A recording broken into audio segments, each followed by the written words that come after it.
I didn't cry when my sister announced her engagement at Sunday dinner, and my father turned to me and said, "Finally, one of my daughters did something right." I set my fork down, smiled, passed the bread basket.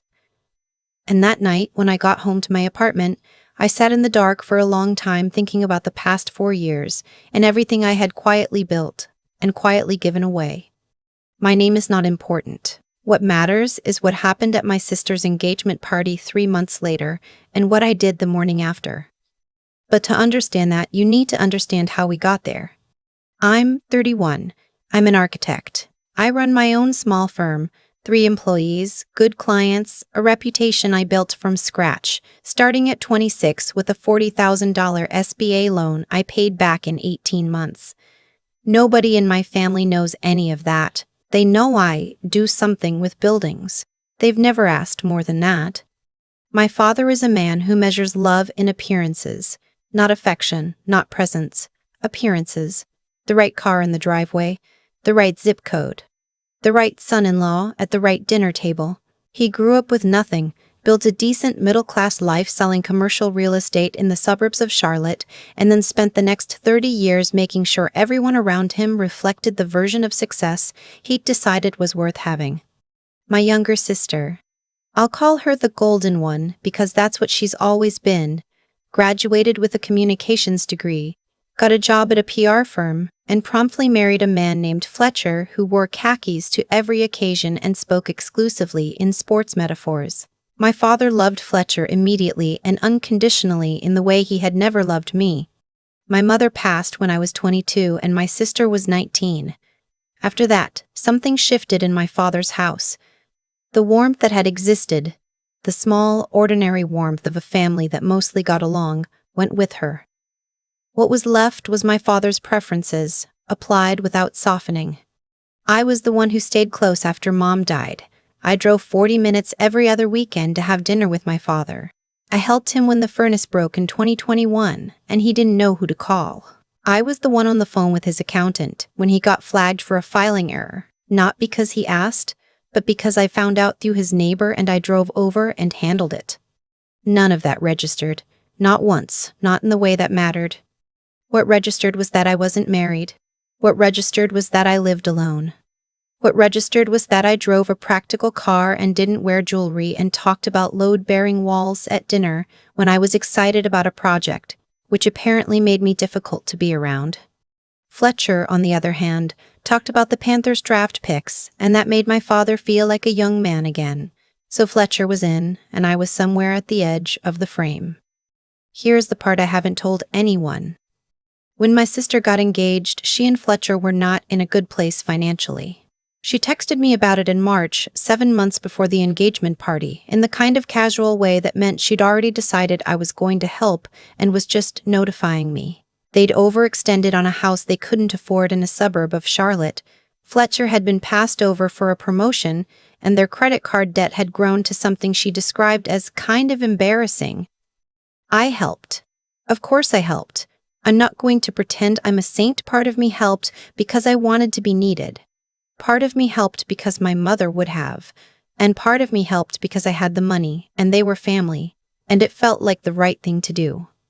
Over the next 6 months, I paid off $23,000 of their credit card debt in 2 installments, routed through a personal loan I made directly to my sister so it would feel less like charity. I co-signed on a refinance of their mortgage when Fletcher's income alone wasn't enough to qualify. I paid for a couples therapist, 4 months of sessions, because my sister called me crying in May, and I didn't know what else to do. I did all of this quietly. My father didn't know. Fletcher barely acknowledged it. My sister thanked me once per transaction, then moved on. The engagement party was held at a private event space my father had rented in Dilworth, the kind of neighborhood in Charlotte where the restaurants have one-word names and the parking is impossible. He'd spent, by my estimate, somewhere around $8,000 on it. Open bar, past appetizers, a jazz duo in the corner. About 60 people. It was beautiful, genuinely. My father had a gift for the gesture even when he failed at everything else. I arrived wearing a dress I liked.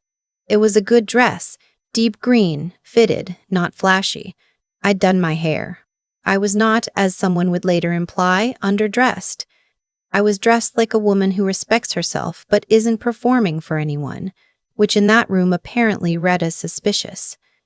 The first hour was fine. I had a glass of wine, talked to my father's neighbor, who I've always liked, congratulated my sister, who hugged me and whispered, "Thank you for everything," in my ear, and then immediately turned to her friends. I was okay. I was doing the thing families do, which is stand in a room together and maintain the fiction that everything is good. The moment happened around 8:30. My father had gathered a small circle near the bar, him, Fletcher's parents, a couple from his real estate office, and my sister. He was in the middle of a toast, the informal kind, a glass-raised voice carrying. I was standing maybe 10 feet away, not part of the circle, just nearby. He said, "I've always said the best thing a father can do is raise a daughter who finds a good partner, and tonight I can finally say I did that." I don't know if he saw me standing there. I want to believe he didn't, because the alternative is harder to sit with. But the people next to him saw me. Fletcher's mother's expression flickered. One of the women from the real estate office looked at her shoes. I didn't move. I smiled, actually, some automatic reflex, and I took a sip of my wine. Then my sister laughed and said, "Okay, Dad, don't make it weird," and squeezed his arm, and the moment passed for everyone except me. I stayed another 40 minutes. I hugged my sister. I shook Fletcher's hand. I told my father it was a beautiful party, and he said, "Glad you could make it," like I was a coworker he'd obligated himself to invite. I drove home. I sat in my car in the parking garage under my building for 11 minutes. I know it was 11 because I watched the clock on my dashboard. Then I went upstairs, poured myself a glass of water, and started making a list. The refinance cosign was the easiest to address. I called the bank on Monday morning and spoke to the loan officer. I explained that my financial situation had changed and that I needed to explore the process for removing myself as cosigner. He walked me through it. It would require them to refinance again independently, which, given Fletcher's current income, would be difficult. That was not my problem. The personal loan, $23,000, had a repayment agreement I'd had the foresight to put in writing. It was informal, notarized by no one, just a document we'd both signed, but it existed. I sent my sister a formal repayment request via email. Polite, itemized. A total balance with a proposed schedule. Then I called the therapist's billing office and informed them that the credit card on file for my sister's account was being removed effective immediately. Future sessions would need to be billed directly to the patient. I did not call my father. I did not call my sister. I did not explain anything to anyone. I just stopped. The first sign that something had shifted came 6 days later on a Saturday. My sister called 3 times between 9 and 11 in the morning. I let them go to voicemail. The first message was confused. "Hey, weird question. Did something happen with the therapist's payment? She said the card was declined." Casual, still assuming it was an error. The second was less casual. "Okay, so I also got this email from you about the loan and I'm kind of confused. Can you call me?" The third was my father's voice, not my sister's. My father calling from her phone, which meant she'd handed it to him, which meant the confusion had escalated to the point where she needed reinforcements. "I don't know what's going on with you," he said, "but your sister is upset, and I think you need to come over and explain yourself." That was the moment I understood something I hadn't fully understood before. He had no idea.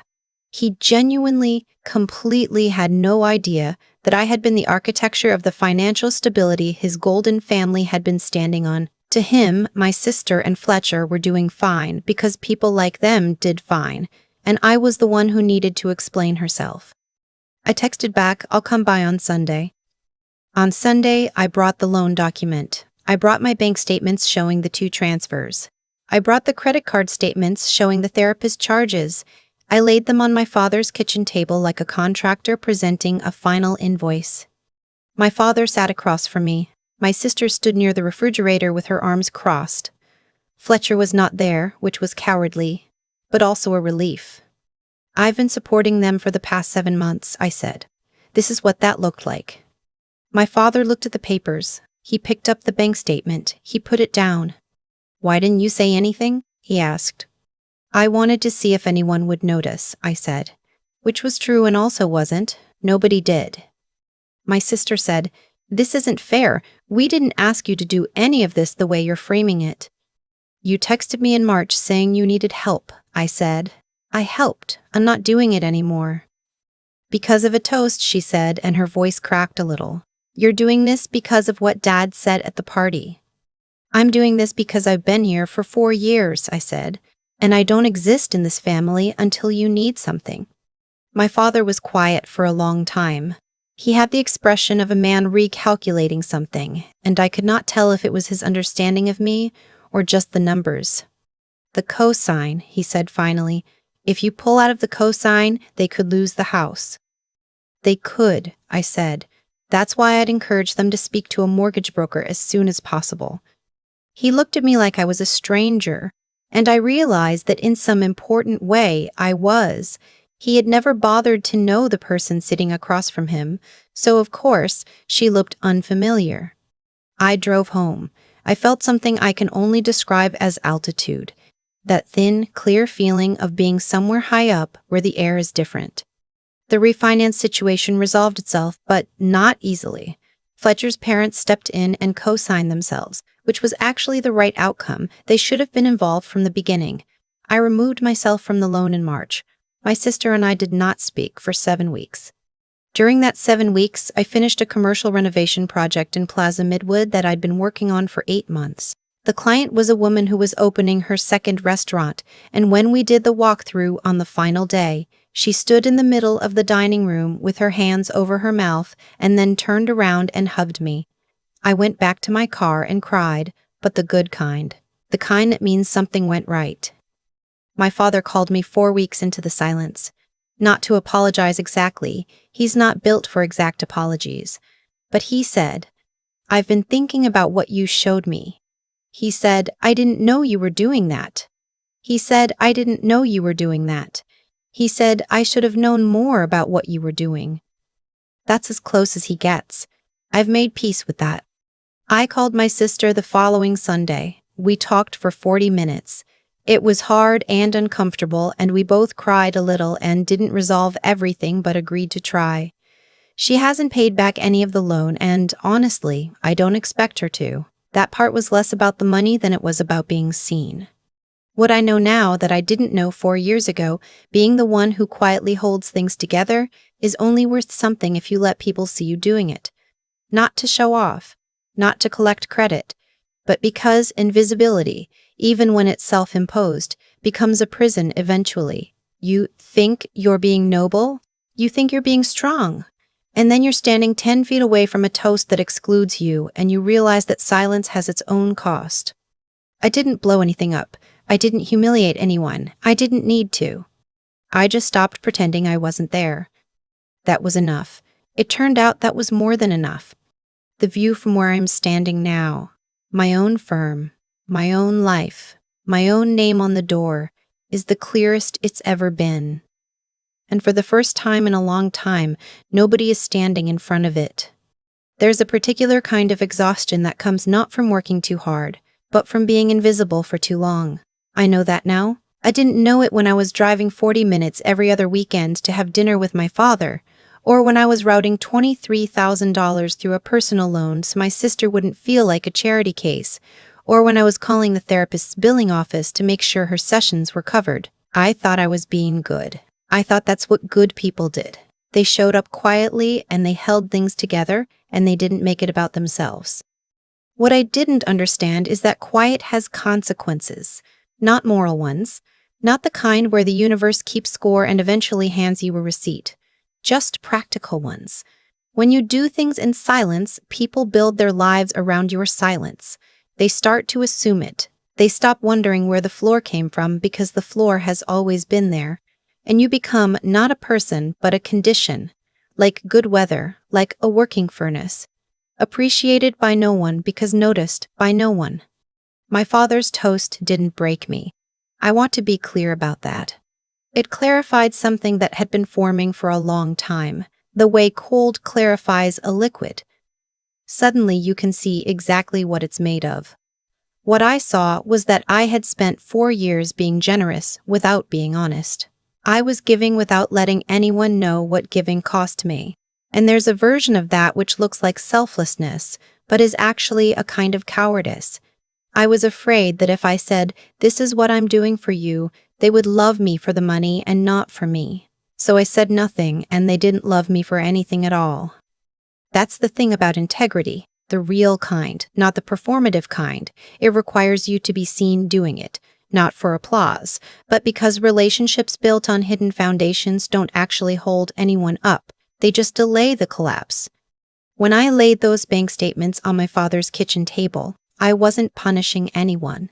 I was finally being honest about the shape of things. And that honesty required something I hadn't exercised enough in the years before, the intelligence to understand that protecting people from the truth of your contribution isn't kindness, it's erasure, of them and of yourself. The hardest part wasn't stopping the payments. It was sitting across from my father and watching him recalculate. Because I had to stay in that chair. I had to let him see me and not feel the silence for him. That took something I'd been building for years without knowing it, the kind of steadiness that doesn't flinch when it's finally the right moment to be still. I think about the woman who opened her restaurant in Plaza Midwood, standing in the middle of the dining room with her hands over her mouth.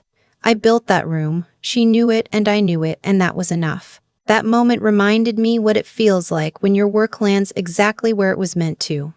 It feels like being seen by the right person. I'm still figuring out my family. My sister and I are talking. My father is trying in the small ways he knows how. None of it is resolved the way stories usually get resolved.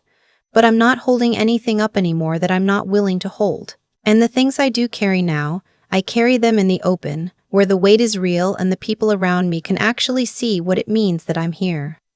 That turned out to be the most important thing I ever built.